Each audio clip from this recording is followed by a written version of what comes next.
Nos indica que tenemos comunicación con el ministro de Trabajo, señor Alejandro Salas, que se encuentra en Colombia, según se nos ha informado. ¿Qué tal, ministro? Muy buenas tardes. Hola, muy buenas tardes, Jorge, a través tuyo. Buenas tardes a todos los televidentes de Perú. Sí, saludos desde acá, desde Bogotá, Colombia. Efectivamente hemos venido a un foro internacional organizado por el gobierno de Colombia, en el cual han participado y participan varios países de Iberoamérica a través de sus ministros de Estado en materia de trabajo, vinculado a los retos de la formalización laboral.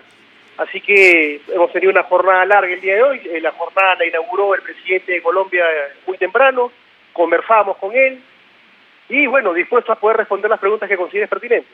Claro. Bueno, evidentemente es importante esta reunión en la que usted está participando en este Foro Internacional de Trabajo, como nos menciona, había cuenta de que nuestro país, lamentablemente, antes de la pandemia, registraba un 70% de informalidad laboral. Con la pandemia esto incluso se ha arreciado. Sí, correcto. Y es un tema que a nivel de diversos países de Iberoamérica, digamos, se ha replicado una situación similar. Sin embargo, nuestro país se encuentra en un marco de recuperación de la empleabilidad en los niveles de la prepandemia. No obstante ello, el marco de informalidad sí es un campo que tenemos aún por mejorar. Esos niveles de 70, 75% aún los mantenemos desde el año 2007, vale decir, hace 15 años tenemos este porcentaje. Y finalmente la conclusión es que podemos abordar es que no existe el marco legal, digamos, que corresponde para poder lograr la formalidad de aquellos trabajadores que con justo derecho requieren pues ingresar a este campo de la formalidad, para la cual esto es una obligación, por supuesto, del Estado tener que fomentarlo. Sin embargo, lo que se está viendo trabado en nuestro país para que esto avance es el diálogo tripartito, ¿no? El diálogo social. Al afirmar que no hay un marco legal, significa que hay una responsabilidad ahí de quién exactamente, ¿no? Del Congreso, el que hace las normas, del Ejecutivo que propone leyes, del empresariado. Es una responsabilidad, sí, claro, es una responsabilidad del Estado peruano desde hace más de 25 años, donde se han sacado normas dispersas en materia laboral. No contamos con un código de trabajo, contamos con una ley de tercerización del año 2008, la ley 29.245, que ahora que este gobierno ha querido reglamentarla, bueno, han salido una serie de oposiciones, que lo que finalmente se pretende es que se derogaría ese decreto supremo o no se pone en ejercicio el campo que entre con efectividad a poder normar lo que tiene que normar, vamos a seguir en el mismo status quo. Entonces tenemos que ver de una u otra forma todas estas situaciones con la finalidad de poder mejorar. Desde ya el gobierno, el presidente Castillo está trabajando de ello y justamente estos foros nos sirven para intercambiar conocimientos, ideas, experiencias y, cómo no, también normatividad comparada que nos permita, ¿por qué no?, digamos, adaptarlas a nuestra realidad para poder aplicarlas en lo que corresponda. Muy bien. Ministro, sobre un tema que es relevante, por cierto, el de esta reunión que acaba de culminar hace unos instantes de este grupo de alto nivel en la Organización de los Estados Americanos, en esta sesión del Consejo Permanente de la OEA, en la que finalmente se ha decidido, bueno, el título del documento que se ha emitido luego de esta reunión en la que ha participado el propio canciller, el señor César Landa, el respaldo a la preservación de la institucionalidad democrática y la democracia representativa en el Perú. ¿Qué opinión tiene al respecto? Sus primeras impresiones, en todo caso. Bueno, el gobierno del presidente Pedro Castillo es un gobierno democrático, ha sido un gobierno electo por 5 años, dentro de un marco constitucional en elecciones generales, y este pronunciamiento que hace la OEA es consecuente justamente con lo que significa la Carta Democrática de la OEA, que es el respeto a la democracia, a la institucionalidad y al Estado de Derecho. Desde el gobierno, por supuesto, conversé con el presidente en horas de la mañana, hace un momento, ¿no?, en realidad, y se toma con bastante tranquilidad, se toma con bastante, digamos, mesura este pronunciamiento, porque sabemos que es el inicio de un largo camino aún que tenemos que seguir trabajando. Por supuesto, esta carta que ha presentado el gobierno del Perú con la firma del presidente Pedro Castillo y del canciller César Landa, no solamente es una invocación al artículo 17 y 18 de la Carta Democrática, sino que se tienen que fundamentar determinados hechos concatenantes que nos han hecho llegar a la aplicación de esa carta. Y han habido una serie de hechos vinculados inclusive hasta antes de que el presidente de la República asuma la presidencia, cuando se envía una comisión a la OEA para pedir que no se le reconozca, digamos, el tema de la legitimidad del proceso electoral en el cual él resultó ser ganador. Hay otros hechos, sí. Sí, ministro. De hecho, hay todavía algunas piezas, por decirlo de alguna manera coloquial, de este rompecabezas que tiene que recabar la comisión de alto nivel que se va a conformar. Eso es lo que finalmente se ha decidido también para que pueda visitar nuestro país, porque si bien es cierto, se ha hecho un resumen, un listado de hechos que están ahí, que son innegables, como por ejemplo el tema propio de esta digamos, narrativa del presunto fraude en las elecciones generales. Hay otros hechos también que no se han evaluado hasta el momento, por lo menos, y eso va a partir del diálogo que sostengan estos representantes de la OEA, por ejemplo, con representantes del Congreso, que también tienen una posición. De hecho, el presidente de este poder ha emitido un comunicado, el Congreso mismo ha emitido un comunicado, dando algunos alcances respecto a algunos motivos o situaciones que involucran o incluyen al presidente Pedro Castillo, por ejemplo, en temas de investigaciones desde la Fiscalía de la Nación. Sí, mira, Jorge, como te decía, estos son hechos concatenantes que nosotros como gobierno se han puesto en el documento, que la comisión que viene a la OEA viene a ver qué tan ciertos son.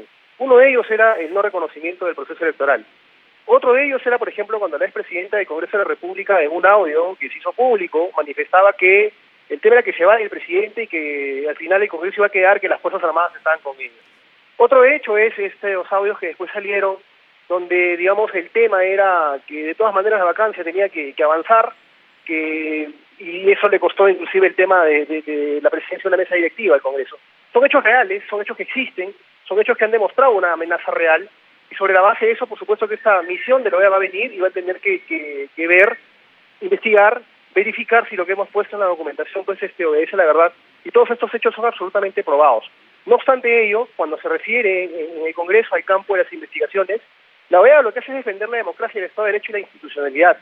Y ha quedado claramente también señalado también por la Corte Interamericana, la Comisión Interamericana de Derechos Humanos, que la figura de la vacancia presidencial, la figura del campo de las acusaciones constitucionales, está siendo mal utilizada producto de una situación de una falta de interpretación por parte del Tribunal Constitucional que la hacen muy voluble, que la hacen, digamos, que de todas maneras pueda afectar el campo democrático. Entonces estos hechos, por supuesto que la Comisión de la OEA que venga va a tener que evaluarlo, todo lo que sea dentro del campo penal, delictivo y que haya que investigarse, por supuesto que tiene que investigarse. Claro, y tiene que investigarse dentro de un Estado de Derecho, con objetividad en la justicia, y que le permita al país saber la verdad con objetividad. Pero eso es un campo distinto a lo que es la evaluación de la amenaza a la democracia de un país. Así que sobre la base de ello es que estoy totalmente seguro que acá hay un largo camino, y ojalá ese diálogo y ese acercamiento que la OEA venga o nos traiga al país, sirva para que todas las instituciones del Estado, todos los poderes del Estado, puedan sentarse en una mesa y puedan dialogar y darle tranquilidad y paz política al país, que es lo que finalmente estamos necesitando absolutamente todos. Yo creo que no podemos perder esa esperanza. Ahora, ministro, algunos han percibido en las palabras de los últimos días o semanas del presidente Pedro Castillo un cambio, digámoslo así, en el tono del discurso, no defensivo, sino más bien a la ofensiva.